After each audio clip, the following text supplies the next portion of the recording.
예수 믿는 사람이나 예수님을 믿지 않는 사람이나 모두 복 받기를 원합니다. 특히 우리나라 사람들은 복 받는 것을 좋아합니다. 새해에 세배할 때 가장 좋은 말, 그리고 상대방이 가장 듣기 좋아하는 말로서 인사하지 않겠습니까? 우리가 어떻게 인사를 하죠? 새해 복 많이 받으세요. 모두가 복 받는 것을 좋아합니다. 그럼 어떻게 하면 복을 받습니까? 이게 중요하죠. 어떻게 하면 복을 받는가? 웃으면 복이 와요. 웃으시는 분은 나이가 많으신 분들입니다. 왜냐하면 이 웃으면 복이 와요가 1969년도에 시작이 되어서 1985년도에 폐지가 되거든요. 물론 92년도에 시작되어서 한 2년 정도 계속 한 2년 정도 유지되다가 94년도에 폐지가 되었지만 85년도에 폐지되었기 때문에 아마 젊은 사람들은 웃으면 복이 와요 이 프로그램을 잘 모를 겁니다. 여러분, 웃기만 해도 복이 온다면 계속 웃겠죠. 그런데 웃는다고 복이 오지 않습니다. 그럼 어떻게 복이 옵니까? 오늘 복에 대한 하나님의 말씀을 여러분과 같이 나누도록 하겠습니다. 먼저 복이 무엇입니까? 오늘 시편은 복에 대해서 분명하게 전하고 있습니다. 3절 말씀을 보면 그가 하는 모든 일이 다 형통하리로다. 복은 하는 모든 일이 다 형통한 것입니다. 여러분이 하는 모든 일이 다 형통하게 되기를 축원합니다. 예, 아멘을 잘 하셔야 합니다. 아멘이 진실로라고 하는 뜻인데 그 말씀이 나에게 이루어지기를 원합니다. 나도 그렇게 믿습니다. 라고 하는 뜻이죠. 여러분이 하는 모든 일이 다 형통하게 되기를 축원합니다. 그럼 어떻게 하면 복을 받느냐? 하나님께서는 오늘 말씀을 통해서 우리에게 복을 받으라 그렇게 말씀하지 아니하시고 복이 있는 사람이 되라고 말씀하십니다. 우리가 복 있는 사람이 되어야 합니다. 복이 어디서 오냐? 어떻게 해야 복을 받느냐? 여기저기 기웃거리지 말고 내가 복이 있는 사람이 되면 됩니다. 그럼 어떻게 해야 우리가 복 있는 사람이 될까요? 오늘 말씀에 비추어서 우리가 복 있는 사람인지, 우리가 하는 모든 일이 다 형통함을 누리는 사람인지를 살펴보기를 바랍니다. 어떻게 해야 우리가 복 있는 사람이 되느냐? 첫 번째, 복 있는 사람은 악인의 꾀를 따르지 않습니다. 악인들의 꾀가 무엇일까요? 여러분, 악인들이 어떻게 악을 행할 수 있을까요? 내가 행하는 악이 발각되지 않는다. 나의 죄악을 다른 사람이 알지 못한다는 생각 때문입니다. 그래서 은밀하게 죄를 짓습니다. 여러분, 사람들이 죄를 지으면 바로 들킨다면, 그래서 즉시 바로 벌을 받는다면 죄를 짓겠습니까? 요즘 도시에는 곳곳에 CCTV가 있죠. 자동차 블랙박스가 있습니다. 휴대폰으로 영상 촬영이 가능하죠. 그러니까 예전에 비해서 그런 범죄가 많이 줄어들었습니다. CCTV가 있는 곳에는 범죄가 잘 일어나지 않습니다. 죄를 지으면 바로 다 드러나기 때문입니다. 그런데 CCTV도 없고 보는 사람도 없는 곳, 은밀한 곳에서 사람들이 죄를 더 쉽게 저지릅니다. 사람들이 죄를 짓는 것은 자기 죄가 드러나지 않는다고 생각하기 때문입니다. 죄를 지어도 아무도 모르겠지, 그렇게 생각합니다. 그러니까 죄가 드러나도 처음에는 발뺌을 하죠. 난 죄를 짓지 않았다. 그런데 웬걸? 결국 죄가 다 드러납니다. 죄가 드러나는 그 순간 자기가 지은 죄에다가 거짓말한 것까지 더해져서 신뢰할 수 없는 사람이 되어버리고 그 사람은 순식간에 파멸합니다. 악인은 자기 죄가 드러나지 않을 것이라고 생각하고 자기 죄를 아무도 모를 것이라고 생각을 하고 죄를 짓고 악을 행하고 죄에 대해서 발뺌을 합니다. 죄를 짓지 않았다고 부인하면서 거짓말을 합니다. 그러다가 순식간에 완벽하게 파멸합니다. 암은 조기 발견이 중요하잖아요. 그래서 암은 빨리 발견할수록 암 치료 가능성이 훨씬 더 높아집니다. 조기 경보 시스템, 전쟁의 위협을 조금이라도 더 빨리 발견해야 제대로 대처할 수 있고 전쟁에서 이길 수 있습니다. 사람도 마찬가지죠. 사람이 실수해서 죄를 지을 수 있습니다. 순간적으로 판단을 잘못할 수도 있고 사탄의 미혹에 걸려들어서 일순간 수렁에 빠질 수도 있습니다. 그런데 중요한 것은 죄를 빨리 인정하는 것입니다. 그리고 빨리 진심으로 회개하는 것입니다. 그러면 그 죄의 문제가 해결됩니다. 하나님께서 이스라엘 백성들에게 너희들 죄 하나도 짓지 마, 그렇게 가르치지 않으셨습니다. 죄가 없는 사람은 없습니다. 그러므로 하나님께서 이스라엘 백성들에게 죄를 고백하고 죄를 회개하고 하나님께 용서를 구하라라고 하셨습니다. 그래서 이스라엘 백성들은 자기 죄를 인정하고 하나님께 나아와서 지은 죄를 고백합니다. 그리고 속죄 제사를 통해서 대속 제물을 바쳐서 자신의 죄에 대한 대가를 치르고 자기 죄에 대해 용서를 받았습니다. 그래서 하나님의 백성은 죄를 하나도 짓지 않으려고 노력하는 것보다 더 중요한 것이 지은 죄를 얼마나 빨리 회개하느냐, 하나님과의 관계에서 그 문제를 얼마나 빨리 잘 해결하느냐가 훨씬 더 중요합니다. 베드로, 예수님의 수제자이죠. 그런데 베드로는 예수님을 모른다고 3번이나 부인했습니다. 3번째는 저주까지 하면서 예수님을 모른다고 부인했습니다. 어떻게 저주했느냐 하면 내가 예수님의 제자라면 내가 저주를 받아도 벌을 받아도 좋다. 우리나라 말로는 내가 예수님의 제자라면 내 손에 장을 지지겠다. 장을 지진다는 것은 간장을 손바닥 위에 올려놓고 밑에서 불을 피워서 그 장을 끓이는 것을 말하는 거거든요. 절대로 나는 예수님의 제자가 아니다, 그렇게 말한 것입니다. 여러분 100% 거짓말이잖아요. 베드로가 제사장의 무리에게 붙잡힐까 봐 무서워서 붙잡히지 않으려고 예수님처럼 체포되어 끌려가지 않으려고 거짓말한 겁니다.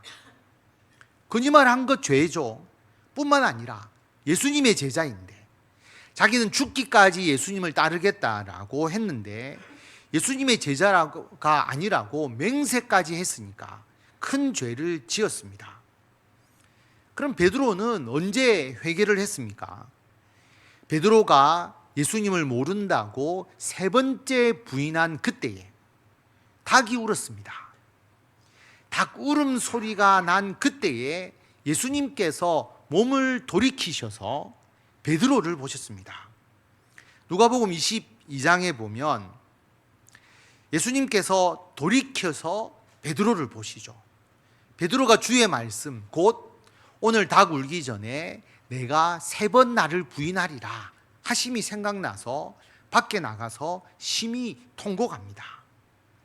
여러분 베드로가 언제 회개를 했느냐 하면 닭 울음 소리를 듣고 예수님과 눈이 마주친 그 시점에 자기 죄를 깨닫고 바로 회개합니다. 베드로가 예수님을 모른다고 부인했는데 저주까지 하면서 맹세까지 했는데 그때 먼 발치에서 예수님과 눈이 마주친 겁니다. 예수님이 멀리 떨어져 계셨지만 베드로가 예수님을 모른다고 부인한 것 그거 모르시겠습니까?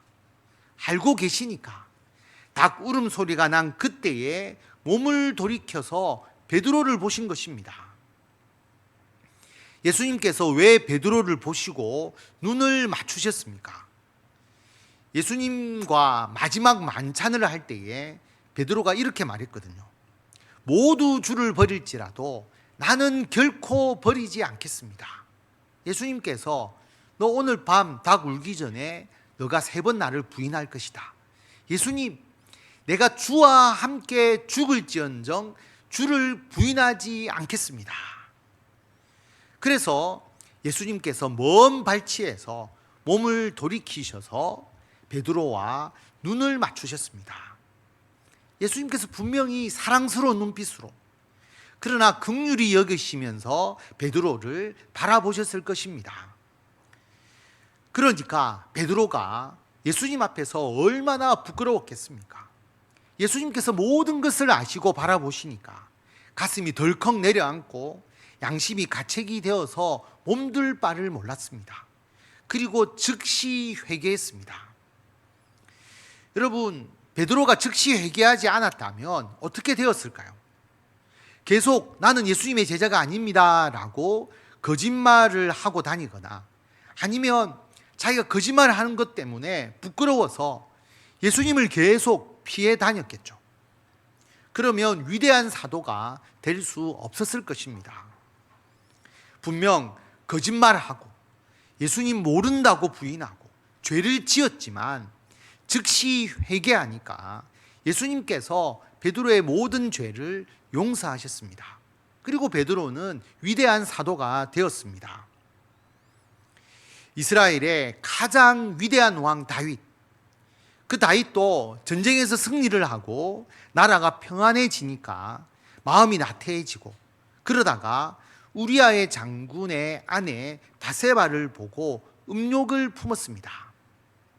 언제 회개해야 했습니까? 음욕을 품은 바로 그 순간에 회개해야 했습니다. 다윗은 그 여인이 우리아 장군의 아내임을 알았습니다.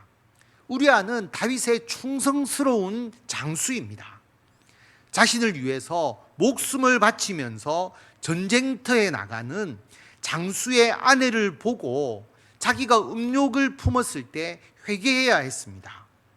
그런데 다윗은 그때 회개하지 못했습니다. 그러니 바세바와 간음을 하는 더 큰 죄를 범합니다. 간음죄를 범하죠. 십계명의 제7계명을 어겼습니다. 그때라도 회개를 해야 되었습니다. 그런데 다윗은 회개하지 못합니다. 아무도 모르겠지. 그런데 바세바가 임신을 하거든요. 그때 남편 우리아 장군은 전쟁터에서 다윗을 위해서 전쟁을 하고 있었습니다. 바세바와 다윗과의 간음이 들통나게 되었죠. 그러면 늦었지만 그때 회개를 해야 했습니다. 그런데 여러분, 다윗은 그 죄를 더 숨기려고 합니다. 죄를 인정하고 회개하지 않으면 죄가 점점 더 커지게 됩니다. 다윗은 우리아를 전쟁터에서 불러와서 부인과 동침할 수 있도록 합니다. 그런데 우리아 장군이 자기의 부하는 지금 전쟁터에서 목숨을 걸고 싸우고 있는데 자기는 어떻게 혼자 집에서 편안하게 잘 수 있느냐 하면서 아예 집에 들어가지를 않습니다. 왕궁 문에서 부하들과 함께 잠을 잡니다. 결국 우리아는 집에 들어가지 않고 다시 전쟁터로 돌아갑니다. 우리아 장군이 이토록 훌륭하고 충성스러운 장군이었습니다. 그럼 다윗이 회개해야 하지 않겠습니까? 그런데 자기 죄를 숨기려고 하니까 더 큰 죄를 짓게 됩니다. 다윗은 전쟁터로 은밀하게 명령을 내립니다. 우리아를 전쟁터 맨 앞에 세우고 슬쩍 군사들을 뒤로 후퇴시켜서 우리아만 적진에 남게 해서 우리아를 죽여라. 그래서 우리아가 죽습니다. 다윗이 빨리 회개하지 못하니까 죄를 더욱더 감추려고 하게 되죠. 그러니 간음죄뿐만 아니라 이제 십계명의 제 6번째 계명 살인죄까지 범하게 됩니다. 만약 나단 선지자가 다윗을 찾아와서 다윗의 죄에 대해서 경고하고 책망하지 않았다면 다윗은 더 큰 죄로 인해서 파멸했을 것입니다. 나단 선지자가 다윗의 죄를 지적할 때 다윗은 너무 늦었지만 그때 회개합니다. 그러나 철저하게 회개합니다. 그리고 다윗은 하나님께서 주시는 벌을 받습니다. 자기 잘못이니까 하나님의 벌을 피하지 않습니다. 여러분, 다윗이 이스라엘에서 가장 위대한 왕이었던 것은 완벽했기 때문이 아니라 자신의 죄를 진심으로 회개하는 자였기 때문입니다. 성도 여러분, 우리의 죄와 잘못은 숨길 수가 없습니다. 하나님은 모든 것을 알고 계십니다. 예레미야 23장 24절에 보면 여호와의 말씀이니라. 사람이 내게 보이지 아니하려고 누가 자신을 은밀한 곳에 숨길 수 있겠느냐. 여호와가 말하노라. 나는 천지에 충만하지 아니하냐. 하나님께 들키지 않고 우리가 죄를 지을 수 있나요? 죄를 짓고도 우리가 하나님께 몰래 피해서 도망갈 수가 있나요? 없습니다. 그러므로 죄를 숨기지 않아야 합니다. 잘못한 것을 깨닫는 순간 빨리 회개해야 합니다. 숨기다, 은폐하다, 아무 일 없는 것처럼 덮어두다가 결국 그 죄가 드러나는 순간 다시 일어설 수가 없습니다. 여러분, 언론을 통해서 많이 보지 않습니까? 처음에 죄를 인정하고 참회하고 용서를 구했다면 한 대만 맞을 것을 뻔뻔하게 나는 죄가 없다라고 주장하다가 결국 모든 죄가 드러나게 되니까 회생 불가능 상태가 되어버리는 것을 우리가 너무나 많이 보지 않습니까? 시편 36편 12절에 보면 악을 행하는 자들이 거기서 넘어졌으니 엎드려지고 다시 일어날 수 없으리이다. 성도 여러분, 잘못을 하고 죄를 짓는 것, 그게 문제가 아닙니다. 아무리 작은 죄라고 할지라도 빨리 그 죄를 인정하고 회개하고 용서를 구하는 것이 중요합니다. 회개하면 다시 일어날 수 있는데 회개하지 못하면 일어날 수가 없습니다. 성도 여러분, 우리는 복 있는 사람입니다. 우리가 완벽하게 흠없이 살기 때문입니까? 아닙니다. 우리는 죄를 짓고 잘못을 해도 예수님의 십자가 대속에 은혜가 있습니다. 예수님께서 나의 죄를 대신해서 십자가에서 죽으셨습니다. 우리가 죄를 인정하고 예수님의 십자가 대속의 은혜로 나아가면 우리의 죄가 해결됩니다. 그래서 다시 일어설 수 있습니다. 그러므로 우리는 복 있는 사람입니다.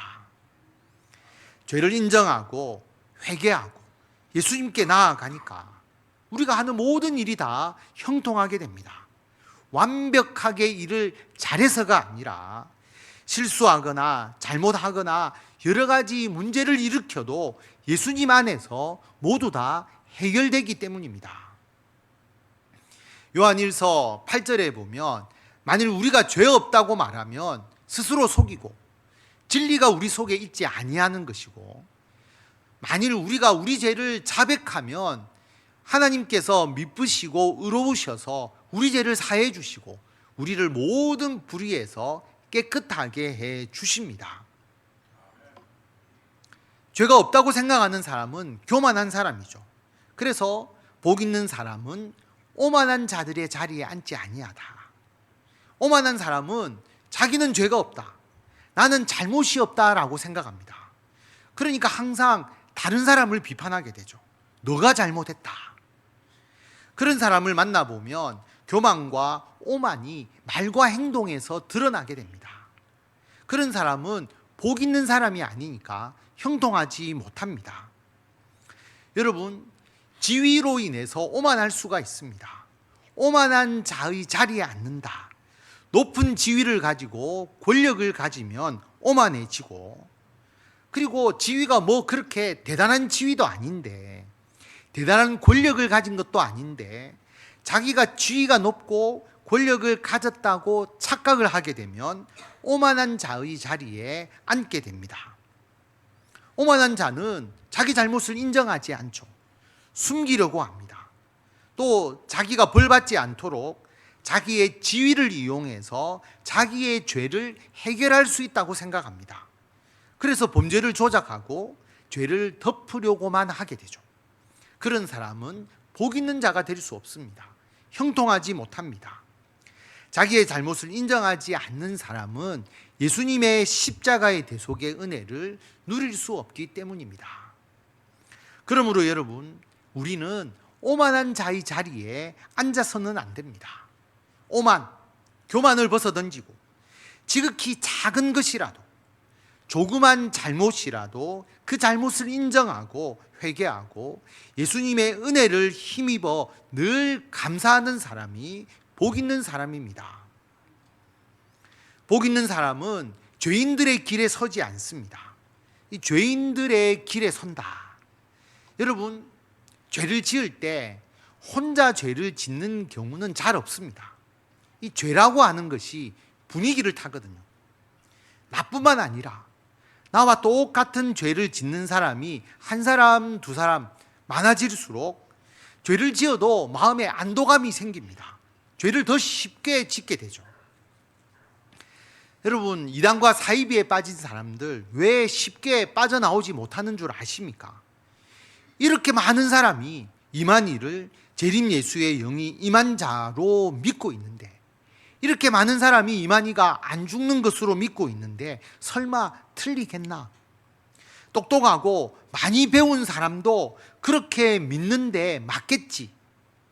교주가 사기, 횡령, 내부적으로 수많은 문제가 일어나는 것을 보아도 자기가 죄악에 빠져들어도 옆에 사람들이 있으니까 안도감이 드는 겁니다. 또 혼자서는 죄를 짓지 못하는 사람도 여러 명이 함께하면 죄를 같이 짓게 되는 경우가 많습니다. 특히 청소년들은 무리를 지어 다니게 되면 나쁜 짓을 하게 되는 경우가 많죠. 겁이 없어지기 때문입니다. 뿐만 아니라 죄를 짓는 사람이 많아지면 자꾸 그 죄를 따라하게 됩니다.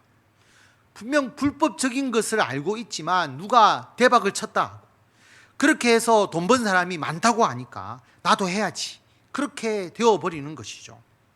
그래서 마태복음 7장에 보면 예수님께서 좁은 문으로 들어가라, 멸망으로 인도하는 문은 크고 그 길이 넓어 그리로 들어가는 자가 많고, 생명으로 인도하는 문은 좁고 길이 협착하여 찾는 자가 적다. 여러분, 죄를 숨기는 자가 많을까요? 죄를 인정하고 회개하는 자가 많을까요? 힘과 권력으로 자기 죄를 해결하고자 하는 자가 많을까요? 죄의 벌을 달게 받겠다고 하는 자가 많을까요? 교만하고 오만하게 자기는 죄가 없다라고 생각하는 자가 많을까요? 자신이 잘못했고 죄인임을 고백하는 자가 많을까요? 우리는 좁은 길을 걷는 사람들입니다.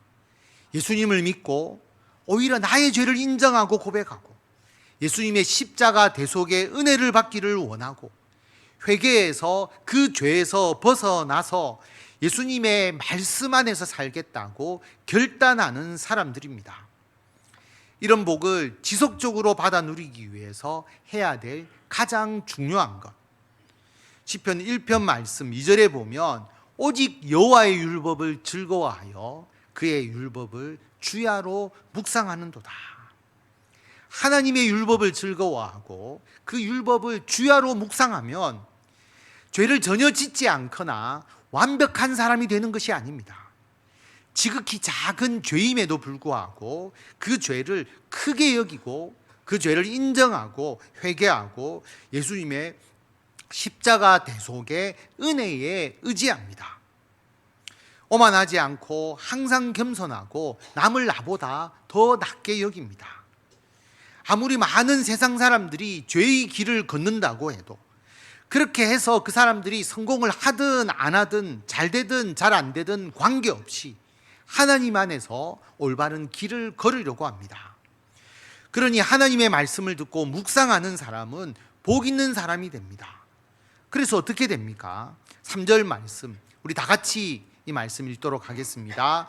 그는 시냇가에 심은 나무가 철을 따라 열매를 맺으며 그 잎사귀가 마르지 아니함 같으니 그가 하는 모든 일이 다 형통하리로다. 아멘. 성도 여러분, 2024년 상반기가 마무리되고 있습니다. 가정과 직장과 교회, 우리가 하는 모든 일에서 실적이 좋다, 안 좋다 걱정하거나 실망하지 마시기 바랍니다. 실적이 중요한 것이 아닙니다. 내가 잘못한 것, 부족한 것, 미흡한 것, 나의 아주 작은 죄까지 하나님 앞에서 인정하고 고백하고 회개하는 것이 중요합니다. 이를 행하는 우리는 복 있는 사람입니다. 복 있는 사람으로서 모든 일이 다 형통하게 되시는 성도 여러분이 되시기를 축원합니다.